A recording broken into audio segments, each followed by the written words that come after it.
Hello friends, Radhe Radhe. जय श्री कृष्णा, जय माता दी। कैसे हैं आप सब लोग?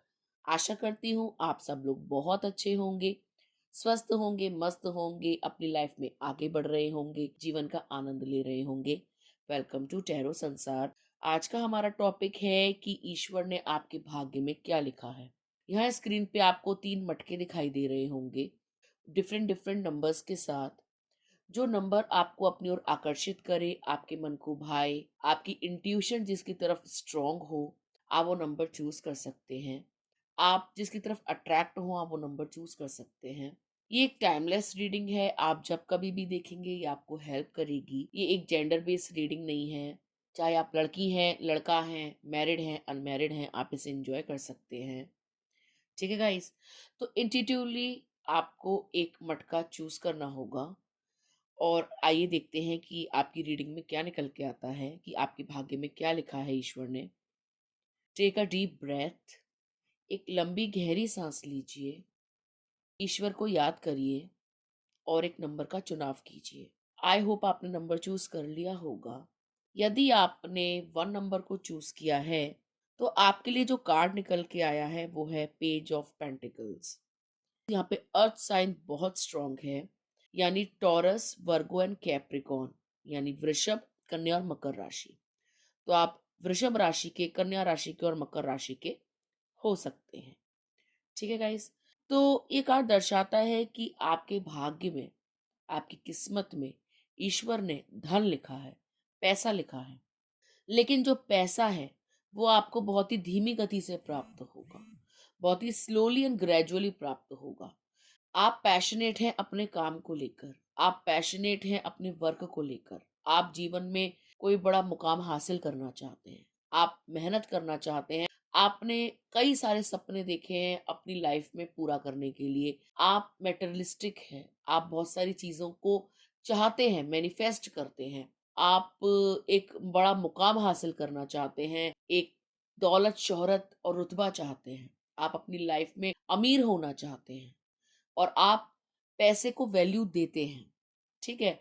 और आप पैसा कमाने के लिए जी जान से मेहनत करते हैं। आप कोशिश करते हैं अपनी तरफ से 100% करने की, कि कुछ ना कुछ ऐसा काम किया जाए जिससे आपके पास ज्यादा दौलत आए, ज्यादा शोहरत आए। ठीक है? आप पैसे को लेकर बहुत सोचते हैं। आप कोई बिजनेस टाइकून बनना चाहते हैं, कोई बड़ा इंडस्ट्रियलिस्ट बनना चाहते हैं, एक बड़ा बिजनेसमैन बनना चाहते हैं, आप अच्छे व्यापारी बनना चाहते हैं। चाहे आप लड़की हैं या लड़का है, आप चाहते हैं कि आप जो भी काम करें वो किसी के अंडर में ना करें, अपना पर्सनल काम करें। आप खुद का काम करना चाहते हैं, खुद का व्यापार करना चाहते हैं। आपसे जॉब नहीं हो पाती, क्योंकि जब आप जॉब करते हैं तो वहां से जो भी पैसा आपको रिसीव होता है उससे आप सेटिस्फाई नहीं होते। आप ज्यादा पैसा चाहते हैं, आप ज्यादा की लालसा रखते हैं, आपको कम में संतुष्टि नहीं मिलती। और आपको ये भी लगता है कि आप बहुत कैपेबल हैं, आप जितनी मेहनत करते हैं उसके बदले आप ज्यादा मनी डिजर्व करते हैं। ठीक है? आप टैलेंटेड बहुत हैं, आपके अंदर टैलेंट बहुत है, स्किल बहुत है, आप स्किलफुल हैं, आप रचनात्मक हैं, आप जो हैं बहुत ज़्यादा क्रिएटिव हैं। और आप जानते हैं कि अगर आपने अपनी क्रिएटिविटी लगाई या अपने स्किल का सही इस्तेमाल किया तो आप जो है अच्छे खासे पैसे वाले बन सकते हैं। और आप जो है कोई बोर काम नहीं करना चाहते, कोई बोरिंग काम या एक यूजुअल सा काम नहीं करना चाहते, आप कुछ डिफरेंट करना चाहते हैं। ठीक है? और आप जो है अपने घर में बहुत लाडले हैं, माँ बाप के चहेते हैं, माँ बाप आपकी सारी डिमांड्स पूरी करते हैं और वो आपके डिसीजन की रिस्पेक्ट भी करते हैं। अगर आप उनसे कहते हैं कि मैं ये काम करना चाहता हूँ तो वो आपको फोर्स नहीं करते कि तुम हमारे तरीके से चलो, तुम जो है नहीं जानते हो, या तुम्हें ज्ञान नहीं है, या तुम इमेच्योर हो, तुम्हें नॉलेज नहीं है, तो वो आपसे कुछ भी ऐसा नहीं कहते। वो कहते हैं कि अगर आप खुश हैं, अगर आप यही चाहते हैं तो जैसी आपकी मर्जी, आप जो चाहेंगे आप वो करिए, क्योंकि लाइफ आपकी है। तो पेरेंट्स कहीं ना कहीं आपके डिसीजन से एग्री हो जाते हैं, उसको अपोज नहीं करते हैं, उसको जो है मना नहीं करते हैं, या उस पे जो है उंगली नहीं उठाते हैं। उनको ये लगता है कि आपको चांस देना चाहिए, क्योंकि आप इतने टैलेंटेड हैं, आप इतने स्किलफुल हैं, तो क्या पता आप अपनी मेहनत से, अपने टैलेंट से फेमस हो जाएं, नेम फेम कमा लें, पैसा कमा लें। क्या पता आपके भाग्य में कुछ और लिखा हो, ईश्वर ने आपके भाग्य में उज्जवल होना लिखा हो, चमकना लिखा हो। तो आपके पेरेंट्स जो है आपकी हर बात मान लेते हैं, आपके डिसीजंस को काटते नहीं है, आपको जो है सपोर्ट करते हैं फिजिकली, मेंटली, इकोनॉमिकली, और वो आपका साथ देना चाहते हैं और उनको आपके ऊपर पूरा विश्वास भी है, और कहीं ना कहीं वो आपसे अटूट प्रेम करते हैं, तो वो आपको दुखी भी नहीं देख सकते। ठीक है, तो पेरेंट्स चाहते हैं कि आप जो है लाइफ में सक्सेसफुल हो, और इसी कारण से वो जो है आपका साथ देने को तैयार है। आपकी लाइफ में पैसा बहुत लिखा है, बहुत ज्यादा पैसा आएगा, लेकिन वो पैसा आपको 7 महीनों से लेकर 17 महीने आपको लग सकते हैं वो पैसा कमाने में। अगर आप जो भी काम कर रहे हैं, आपने कोई काम स्टार्ट किया है, तो उसको कंप्लीट होने में, या उसको प्रोग्रेस होने में, उसको सक्सेस होने में, उसको बढ़ने में, डेवलप होने में, या जैसा रिजल्ट आप चाहते हैं वो रिजल्ट रिसीव होने में आपको 7 से 17 महीने लग सकते हैं। ठीक है, और आप जो है डेफिनेटली पैसे वाले बनेंगे, धनवान बनेंगे, धनी बनेंगे। आप जैसे जैसे समय बीतेगा, जैसे जैसे आप जो है अपने काम में इन्वेस्ट करेंगे, खुद डेडिकेट होंगे, वैसे वैसे आपका काम प्रोग्रेस करेगा, आपको जो है large amount of money receive होगा। ठीक है गाइस, और आप बिल्कुल भी होपलेस ना हो। आप जो भी काम कर रहे हैं उसको बिल्कुल पॉजिटिवली करें, और आप जो भी मैनिफेस्ट करते हैं, जो भी आप जो है सोचते हैं, वो मैनिफेस्टेशंस भी पूरी होंगी, आपकी मेहनत रंग लाएगी। ईश्वर ने आपके भाग्य में बहुत धनी होना लिखा है, धनवान बनना लिखा है, सुपर रिच बनना लिखा है, जो आप जो है इस लाइफ में बन के रहेंगे। आपको बहुत सारा पैसा प्राप्त होगा, बस आप जो है अपना काम करते चलिए, और पेरेंट्स को कभी भी निराश मत कीजिएगा। आप जो भी कर रहे हैं वो आपके पेरेंट्स के सपोर्ट से कर रहे हैं, तो जब आप कुछ भी अचीव करें तो उनको इसका क्रेडिट देना मत भूलिएगा। ठीक है, पायल नंबर 1। यदि आपने पायल नंबर 2 को चूज करा है, तो आइए देख लेते हैं कि आपके भाग्य में ईश्वर ने क्या लिखा है। पायल नंबर 2, आपके लिए जो कार्ड निकल के आया है वो है जजमेंट। ठीक है, यहाँ पे एयर साइन भी बहुत स्ट्रांग है, जैसे कि जेमिनाई, लिब्रा, एक्वेरियस, यानी मिथुन, तुला और कुंभ राशि। क्योंकि यहाँ पे एक कार्ड और है, 9 ऑफ स्वॉर्ड्स। ठीक है, ये कार्ड दर्शाता है कि लाइफ में आपने बहुत कुछ बुरा देखा है। आपकी लाइफ में डिप्रेशन का फेज, एंजाइटी का फेज काफी लंबा चला है। या तो हो सकता है कि आप बचपन से लेकर अब तक अपने साथ बहुत सारी दुर्घटनाएं देखते आए हो, बहुत बुरा बुरा समय आपने देखा है, घर में किसी को खोया है, किसी ने आपको धोखा दिया है, कोई आपको छोड़ के गया है, या किसी की नजदीकी की मृत्यु आपने देखी है, या कुछ ना कुछ प्रॉब्लम आपके साथ है। हो सकता है कि आप परेशान रहते हो, डिप्रेस्ड रहते हो, कोई आपको समझता ना हो। ठीक है, तो लाइफ में आपने दुखद घटनाएं बहुत देखी हैं, बुरा समय बहुत देखा है, और यकीनन किसी न किसी इंसान ने आपके साथ बहुत बुरा किया है। इस हद तक बुरा किया है कि आपके अंदर जो जीवन जीने की इच्छा थी वो भी खत्म हुई है। मतलब आप कहीं ना कहीं उस पॉइंट पे पहुंचे हो जहां आपने समझ लिया था कि जीवन में अब कुछ हो नहीं सकता। जीवन आपका जो है निराशा की ओर लेके जा रहा है। आपको ऐसा लगने लगा कि आप एक गहरे गड्ढे में गिर गए हैं और कोई निकालने वाला नहीं है। आप बस चीख रहे हैं, चिल्ला रहे हैं, और कोई आपकी गूंज नहीं सुन रहा है। आप तड़प रहे हैं मदद के लिए, लेकिन कोई आपकी मदद नहीं कर रहा है, कोई सुन नहीं पा रहा है आपकी आवाज को। आपने लाइफ में वो सब देखा है। आपने लाइफ में एक ब्लैक होल देखा है, एक अ, ऐसी जगह आप पहुंच गए हैं जहां आपको लगने लगा कि अब यहां से लौट पाना भी मुश्किल है। ठीक है, तो आप बिल्कुल भी निराश ना हो, क्योंकि जजमेंट का कार्ड ये दर्शाता है कि एंजल्स, डिवाइन, यूनिवर्स, गॉड आपके साथ है। वो इस दर्द की घड़ी में आपको टूटने नहीं देना चाहते, आपको और स्ट्रांग बनाना चाहते हैं, आपको एक मजबूत पर्सनैलिटी बनाना चाहते हैं। ठीक है गाइस, और ईश्वर जो है आपके साथ न्याय करने वाले हैं। जिस किसी इंसान ने भी आपको दुख दिया है, कष्ट दिया है, आपके जीवन को जो है तबाह किया है, आपके जीवन में आग लगाई है, आपकी जिंदगी को खराब किया है, आपके दुखों का कारण बना है, कहीं ना कहीं उसने आपको कष्ट दी है, फिजिकली, मेंटली आपको टॉर्चर किया है, आपके साथ बहुत गलत किया है, तो उस इंसान को अपना कर्मा फेस करना होगा। ईश्वर की लाठी में आवाज नहीं होती। ठीक है, और ईश्वर आपसे यही कह रहे हैं कि तुम अब अपनी सारी परेशानियों को भूल जाओ, मेरे प्रति समर्पित हो जाओ। तो जो भी कष्ट चले आ रहे हैं उन्हें मैं हर लूंगा, उन्हें मैं समाप्त कर दूंगा। और जिस किसी इंसान ने भी तुम्हें इस हद तक दुखी किया है या इस जगह लाके खड़ा कर दिया है, तो वो इंसान जो है गिड़गिड़ाएगा, तुम्हारे आगे माफिया मांगेगा। ठीक है, ईश्वर जो है आपके साथ न्याय करने वाले हैं, आपके पक्ष में फैसला होगा। ईश्वर आपको जो है तड़पता हुआ नहीं छोड़ेंगे। वो देख रहे हैं, ईश्वर जानते हैं कि आप एक सच्ची आत्मा हैं। ईश्वर जानते हैं कि आप कैपेबल हैं। ईश्वर जानते हैं कि आप चाहकर भी किसी का बुरा नहीं कर सकते। आप जो है उनकी भक्ति करते हैं, उनको याद करते हैं, आप सही कर्म करते हैं, आप किसी के साथ बुरा नहीं करते। कोई आपके साथ बुरा करता है तो आप पलट कर उसके साथ चाहकर भी बुरा नहीं कर पाते हैं। आप गुस्से में आ जाते हैं, सोचते हैं कि आप क्या कर जाएं, लेकिन आप कर नहीं पाते। फिर आप अपने आप को ही समझाते हैं कि यकीनन भगवान देख रहा है और आपकी सभी बातों को वो सुन रहा है। ठीक है, आपकी बातों को ध्यान से ईश्वर सुनते हैं, आपके आंसुओं को समझते हैं, आपके दर्द को समझते हैं, और वो आपको न्याय देना चाहते हैं। कहीं न कहीं आप जो है जागरूक हो रहे हैं इंटरनली, आपको इंटरनल बहुत सारे इंट्यूशंस होते हैं। आपके अंदर बहुत सारी चीज़ें, बहुत सारे प्रश्न उत्पन्न होते हैं। आप बहुत कुछ जानना चाहते हो इस ज़िंदगी से, इस यूनिवर्स से।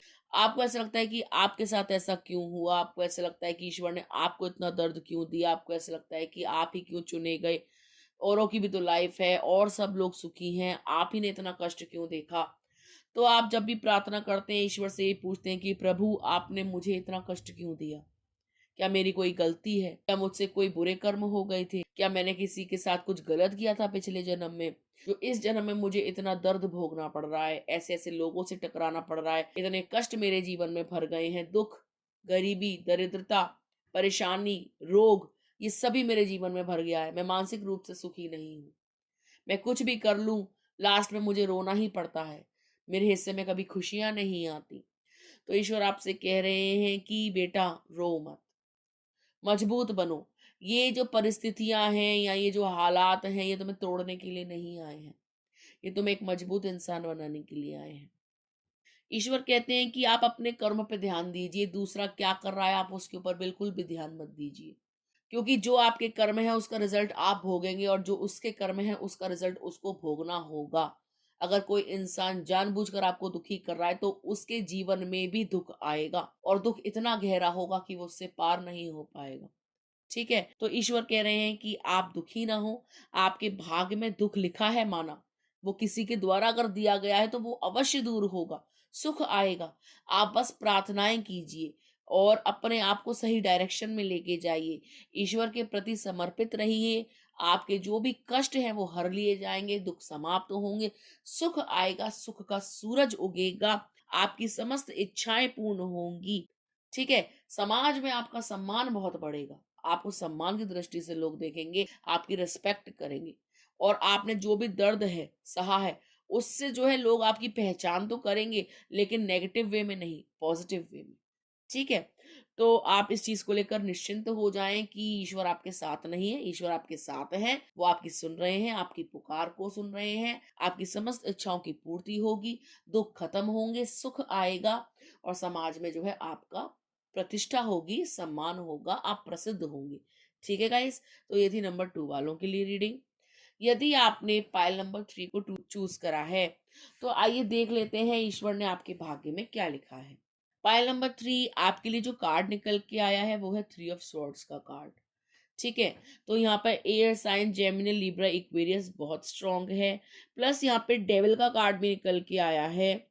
ठीक है, तो यहाँ पे डेविल का कार्ड भी निकल के आया है। तो ये कार्ड दर्शाता है कि आप इस जन्म में किसी कार्मिक पर्सन से डील कर रहे हैं, किसी एक ऐसे इंसान से डील कर रहे हैं जिसने आपसे प्यार का वादा करके, आपको यूज करके फिजिकली छोड़ दिया है। कोई एक ऐसा इंसान है जिसने आपसे प्यार का वादा तो किया, लेकिन उस वादे पे वो खरा नहीं उतरा। आपको जो है अपने झांसे में लिया, आपके शरीर का, आपके मन का, आपके पैसों का इस्तेमाल किया और आपका फुल इस्तेमाल करके, आपको यूज करके उस इंसान ने छोड़ दिया। ठीक है, आप किसी कार्मिक पर्सन से डील कर रहे हैं, हो सकता है कि आप मैरिड हो, तो ये पर्सन जो है आपका हस्बैंड हो सकता है, वाइफ हो सकता है, जो आपके साथ कई सालों तक रहा लेकिन उसने आपका शोषण किया, मानसिक शोषण, शारीरिक शोषण। ठीक है, इस इंसान ने जो है आपको हर दर्जे का दर्द दिया है। आपको आपको बेइज्जत किया है, आपको नीचा दिखाया है, आपसे प्यार के झूठे वादे किए हैं और आपके साथ रहकर इसने कई जगह अवैध संबंध किए हैं, नाजायज संबंध किए हैं। आपकी नाक के नीचे इसने जो है गुल खिलाए। आपको दिखा-दिखा कर इसने जो है एक्स्ट्रा मैरिटल अफेयर किए हैं या अफेयर्स किए हैं अगर आप सिंगल हैं तो। और इतना निर्लज है ये इंसान, चाहे ये लड़की है या लड़का है, इसने ये नहीं देखा कि आप कैसा महसूस कर रहे हैं, इसको कोई फ़र्क नहीं पड़ता कि आप कितने दर्द में हैं।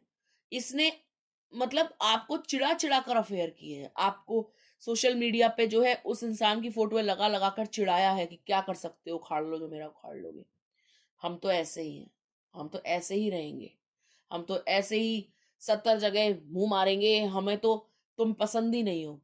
हम तो उससे प्यार करते हैं, उससे प्यार करते हैं, इन्होंने ये किया है। आपसे झूठ बोले हैं, आपको नीचा दिखाया है, आपके प्यार को ठुकराया है, आपको बेइज़्ज़त किया है, आपके शरीर का इस्तेमाल किया है, आपके दिमाग का इस्तेमाल किया है, आपको जो है समाज में कहीं उठने-बैठने लायक नहीं छोड़ा, आपको कलंकित किया है इस इंसान ने।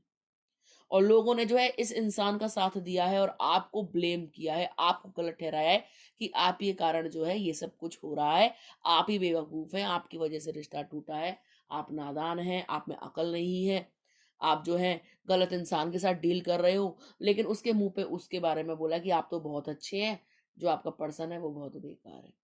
ठीक है? आपने जो है अपनी इस लाइफ़ में इस पर्सन से प्यार करके सिवाय दर्द के कुछ नहीं पाया।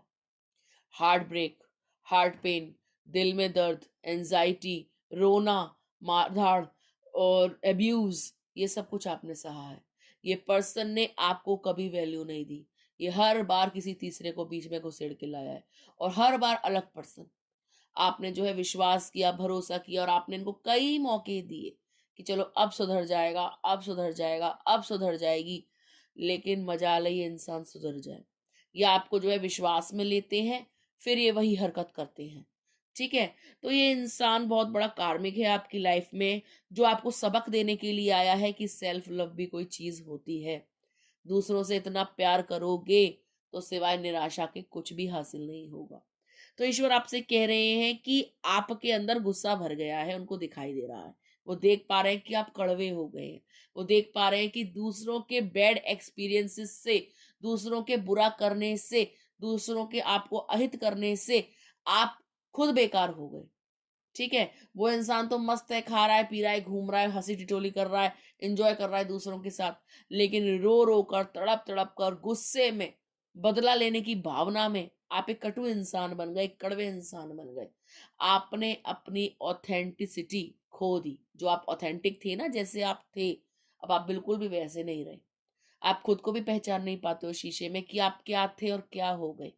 आपकी पर्सनैलिटी पूरी चेंज हो गई क्योंकि आपने गलत इंसान से प्रेम किया है और आपने जानबूझ के ऐसा नहीं किया क्योंकि आप बहुत ही सीधे सरल इंसान हैं। आप दूसरों पर विश्वास करते हैं, भरोसा करते हैं और इसी भरोसे का, इसी विश्वास का, इसी सिंपैथी का इस इंसान ने फ़ायदा उठाया है। आपके बड़प्पन का, आपके अच्छे दिल का, आपकी नादानियों का, ठीक है? आपकी चंचलता का इस इंसान ने फ़ायदा उठाया है और इसने आपको जो है अपने अंटे में लेकर आपकी सारी एनर्जी सक कर ली।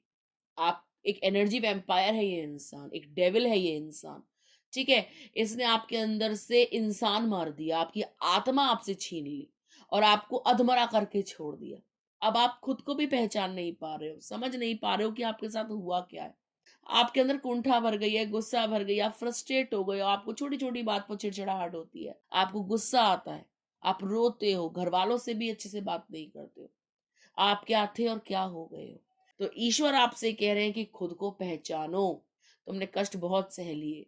अब उठो, आँसू पोंछो, उसको लात मारो और खुद से प्रेम करो। मत उसको चांस दो, मत उसको माफ करो, उसकी लाइफ में मत झाँको, उसको भाड़ में जाने दो।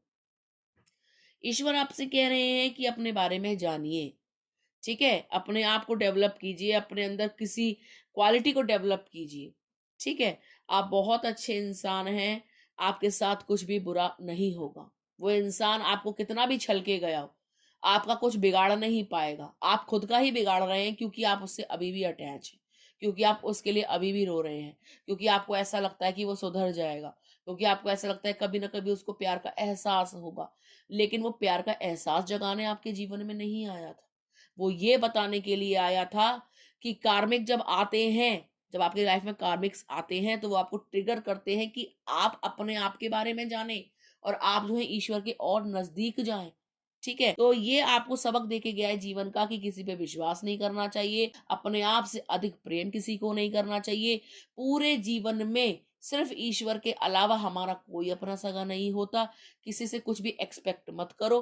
प्यार दो, बदले में प्यार के लिए ये मत सोचो कि आप प्यार दे रहे हो तो आपको ही प्यार मिलेगा। कोई एक्सपेक्टेशंस मत रखो। प्यार दीजिए, लेकिन प्यार की चाहत मत रखिए। ठीक है गाइस? तो ईश्वर आपसे कह रहे हैं कि अपने अंदर के क्रोध को शांत करो, हील करो खुद को। ठीक है, खुद से प्रेम करो। तुम भी उतने ही स्पेशल हो जितना वो है। वो कोई ज्यादा अलग से स्पेशल बनाया नहीं गया, तुम भी उतने ही स्पेशल हो। ठीक है, ईश्वर ने अगर उसको बनाया है तो आपको भी बनाया है। ईश्वर की अगर वो संतान है तो आप भी संतान है। वो जो कर गया वो उसके कर्म, लेकिन आप अपने आप से प्रेम कीजिए। ईश्वर आपसे कह रहे हैं कि आपके जीवन में एक ऐसा इंसान आएगा जो आपको प्यार की परिभाषा समझाएगा। सबसे पहले आप अपने आप से प्रेम करें, तब वो प्रेम आपके जीवन में आएगा। ठीक है, और मुझे ऐसा लगता है कि आप एक ऐसे इंसान हैं जो धर्म कर्म में बहुत जुड़े हुए हैं। धर्म की किताबें पढ़ते हैं, गीता पढ़ते हैं, या कोई भी होली बुक आप पढ़ते हैं। आप रात को सोने से पहले कोई ना कोई किताब की 2 लाइन जरूर पढ़ते हैं। और आप एक ऐसे इंसान हैं जो यूनिवर्स में, एंजल्स में, डिवाइन में बहुत भरोसा रखता है। जो जो सोचता है वो सच हो जाता है, जिसकी इंट्यूटिव पावर बहुत स्ट्रांग है। ठीक है, लेकिन आसपास आपके नेगेटिविटी बहुत है। आपके आसपास बुरे लोग बहुत हैं। आपके आसपास जो नेगेटिव लोग हैं वो आपको टारगेट करते हैं, आपको बुरा भला बोलते हैं, आप पे टॉन्ट कसते हैं। ठीक है, वो जानते हैं कि आप बहुत अच्छे हैं और वो उतने अच्छे नहीं हैं, तो वो आपसे जेलस फील करते हैं। ठीक है, आप सोचते बहुत हो, आपके दिमाग में 24 घंटे सातों दिन थॉट्स आते रहते हैं। आप बेचैन रहते हो, आप रातों को चैन से नहीं सोते। आपके दिमाग में इतने ज्यादा विचार आते हैं कि वो आपको चैन से जीने नहीं देते, सोने नहीं देते। ठीक है, आप सोचते बहुत ज्यादा हो, और जो भी आपके साथ हुआ आप हर रात उसके बारे में सोचते हो। मेरे साथ ऐसा क्यों हुआ, मेरे साथ ऐसा क्यों हुआ। ठीक है, और आप बहुत जल्दी जल्दी रो देते हो, बहुत ज्यादा रो देते हो, मतलब बहुत जल्दी आपको रोना आ जाता है। ठीक है, तो ईश्वर आपसे कह रहे हैं कि थोड़ा स्ट्रांग बनिए और अपने आप को पहचानिए, प्रेम करिए खुद से, अपने इनर चाइल्ड को हील कीजिए। ईश्वर आपकी लाइफ में बैलेंस लेकर आएंगे। आपकी लाइफ में एक ऐसा पर्सन लेकर आएंगे जो आपके लिए पैशनेट होगा, आपको प्यार करेगा, आपको समझेगा, आपको जो है प्रेम का पाठ पढ़ाएगा, आपके लिए लॉयल होगा। उससे पहले आपको खुद को हील करना होगा, खुद से प्रेम करना होगा। तभी वो इंसान जो आपके भाग्य में लिखा हुआ है आपको तभी प्राप्त होगा। ठीक है गाइस? तो जो कार्मिक पर्सन हमारी लाइफ में आते हैं वो हमको लेसन देकर चले जाते हैं, हमें उनसे अटैच नहीं होना होता। अटैचमेंट्स कितनी बुरी चीज है ये ईश्वर हमको समझाते हैं उनके माध्यम से, कि हमको लाइफ में कभी भी किसी से अटैच नहीं होना है। ठीक है, जब हम अटैचमेंट्स रखते हैं ना कि ये चीज मेरी है, ये मेरा है, इस जीवन में, संसार में हमारा कुछ भी नहीं होता। सब हम यहीं से लेते हैं और यहीं छोड़ के चले जाते हैं। ठीक है, तो आप उस पर्सन को अपनी जागीर मत समझिए, या ये मत समझिए कि आप उससे अटैच्ड हैं। कट कीजिए कॉर्ड्स को, जाने दीजिए, लेट गो कीजिए। ठीक है, और जीवन में आगे बढ़िए। तो ईश्वर आपसे यही कह रहे हैं कि मूव ऑन कीजिए, अपने बारे में जानिए, अपने आप से प्रेम करिए, ईश्वर को समर्पित रहिए। तभी आपके जीवन में जो है सच्चा प्रेम आएगा। यदि आप खुद के लिए लॉयल नहीं रहेंगे, खुद की केयर नहीं करेंगे, खुद का ध्यान नहीं रखेंगे, खुद से प्रेम नहीं करेंगे, तो इस संसार का कोई भी प्राणी आपसे प्रेम नहीं करेगा। दूसरों की जय से पहले खुद को जय करें। तो यदि आप चाहते हैं कि दूसरा भी आपको जो है रिस्पेक्ट दे, आपसे प्रेम करे, तो खुद को जय करिए, खुद को रिस्पेक्ट दीजिए। आप खुद को रिस्पेक्ट देना शुरू करेंगे, सामने वाले की मजबूरी बन जाएगी आपको इज्जत देना। ठीक है, वो चाहकर भी आपको जो है बेइज्जत नहीं कर पाएगा, क्योंकि आप उसकी इतनी सी भी बेइज्जती नहीं सहेंगे। आप बोलेंगे मेरे को नहीं सुनना, मेरे से फालतू बात करने की जरूरत ही नहीं है, मैं तुम्हारे लिए इतनी फालतू नहीं हूँ कि तुम्हारी बातें सुनूंगी। Just get lost. इस टाइप के आप हो जाइए। जब आप इस टाइप के हो जाएंगे तो आपसे कोई उलझने की, आपको परेशान करने की, आपको दुखी करने की कोई कोशिश नहीं करेगा। ठीक है गाइस? तो ईश्वर आपसे यही कह रहे हैं कि सेल्फ लव कीजिए, हील कीजिए, तभी आप जो है अपनी लाइफ में लव को अट्रैक्ट कर पाएँगे और ये आपके भाग्य में भी है। आपके भाग्य में दुखद घटना लिखी थी, जो हो गई वो इंसान चला गया, उसको भूल जाइए, मूव ऑन कीजिए, तभी आपकी लाइफ में कुछ अच्छा होगा। जब आप नकारात्मकता को दूर करेंगे, तभी सकारात्मकता, पॉजिटिविटी आपकी लाइफ में आएगी। ठीक है? तो ये थी नंबर 3 वालों के लिए रीडिंग। आई होप आपको अच्छी लगी होगी। यदि आपको ये वीडियो अच्छा लगा हो तो please like share and subscribe. मिलते हैं आपसे अगले वीडियो में, तब तक के लिए राधे राधे।